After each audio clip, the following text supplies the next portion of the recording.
Hello, my lovelies. I'm finally back in my vehicle. I had a doctor's appointment today at 10, and I just got out, and it is 12:30. Yeah, I sat in the examination room for an hour.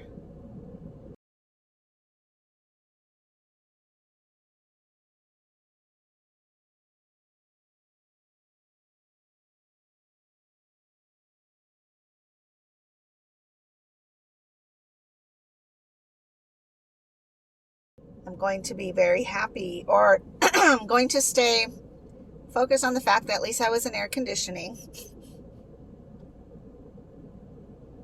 Yeah, he's just so swamped. I, I guess it's not just kidneys in that section of the hospital. It's like a whole bunch of other things. And so he was super, super swamped, and the nurse was very apologetic. So, uh, I don't know.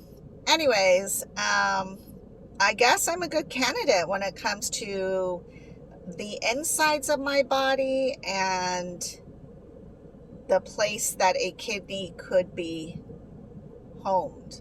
But I did explain to him that I am like in no rush for a kidney, and I'm not gonna, shove somebody out of the way.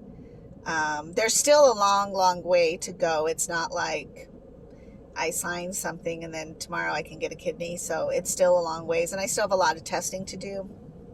They they do have a concern, or he's going to have me go to his heart doctor.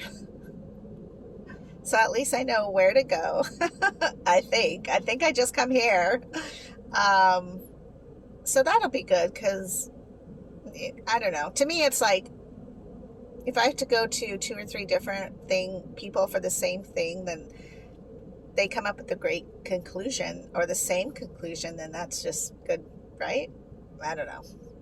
I don't mind hospitals or doctors, or I do not really like waiting that long, but other than that, it was pretty okay. And he seemed really, really nice. I don't think he's the one who does the surgery. I think he just does all the, like the checklist to see, you know, if I would even qualify for a kidney or what my thoughts were on kidney transplants. I think he said that I was actually born with one kidney and the other one just never developed. Um, I'm going to have to check in on that. And as my testing goes, and as they continue to do more and more screenings, they're going to let me know more details. But another fascinating thing was when I told him about going to the heart doctor. One of the reasons he wanted me to go to his is because he said that the heart doctor is more looking at a arrhythmia, whereas he's looking at a different heart function, which would deal with kidneys, or I guess would deal more with surgery. So will my heart make it through a surgery? That's important. Um, and like I told him, I feel like I have a good, healthy heart, and I feel like I'm, for the most part, pretty healthy and happy. So I don't really have a history that I know of on the outside, or things that would flag me, give me red flags that say that I'm not doing well. So I don't know. He did say that there's something on my lung. So he's going to have me go to the lung doctor, and I have to do like lung x-rays, I guess. And then they're going to see if anything is growing or what it is. I'm sure it's nothing. This is not worry. This is tired. um, yeah. And I came here tired. I don't know. I just can't sleep. I was up till probably 3:30 last night, and it's so weird. It's like I can't fall asleep, but I don't have energy to do something. Like, I wish I had the energy to just clean my house. Just get it done. Just dust and mop and do your deep cleaning. But no, I just laid there in bed. Like, my body is tired, and yet I just continue to not sleep. So I came here tired, which always makes me a little more emotional. Yeah, that's just the life. But it's still a good life, and it's still going to be a great day. I get to go home right now. I need to go do an exchange because, once again, like, here's another thing. I went ahead and didn't do my 6 o'clock exchange. I moved it to 7 because I thought, okay, so 7 o'clock my exchange, 8, 9, 10, that's my appointment. So I'll stretch my time to 11 because I should be home by 11, and now it's almost 1.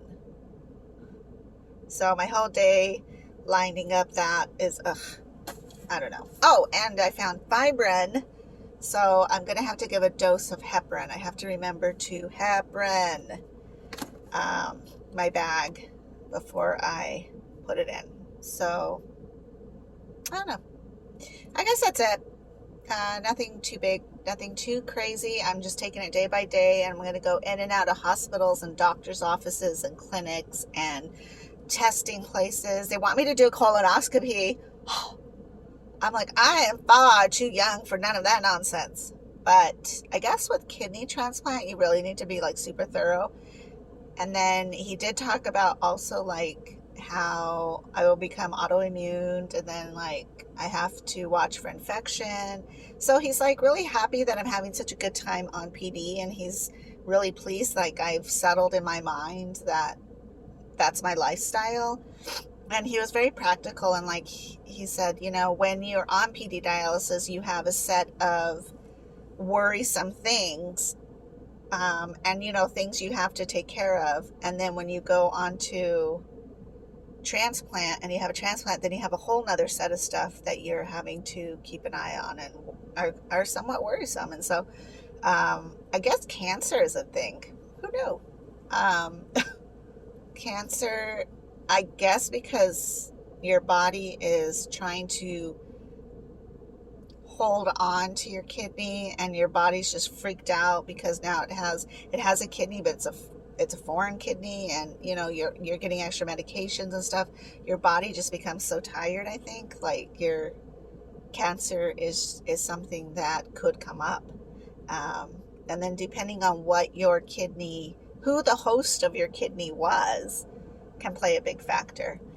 He did say that typically he's talking to 70-year-olds, so the fact that I'm in there and so young and vibrant, he's just like, you will want to get a really healthy young kidney because that is your quality of life. That's where you're at in your quality of life. And I thought that was very complimentary, but also like, that's true. You know, like I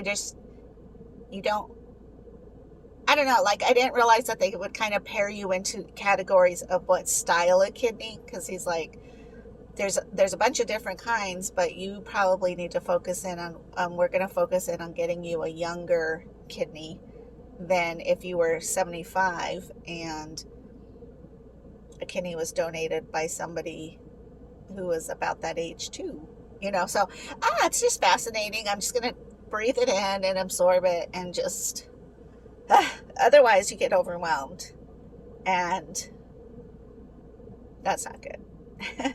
Plus I have a kid to take care of, and I'm going to make him a salmon lunch, I think, and make a nice green salad and take a nap for the rest of the day and watch some shows. So yeah, it's one day at a time, man. And I guess that's really it, is like, I just have to trust reality. I have to stand on the foundation of faith. I do have to have trust in my medical team, and then also be okay with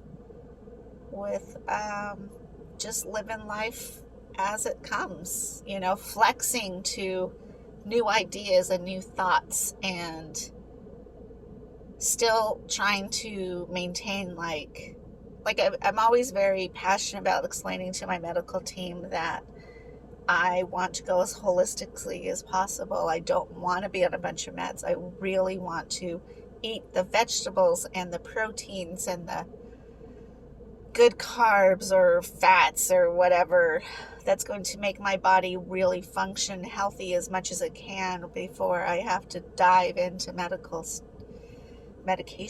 But I think it's all good. It's going to be fine. It's going to be fine. Whatever that fine is, it's going to be fine. So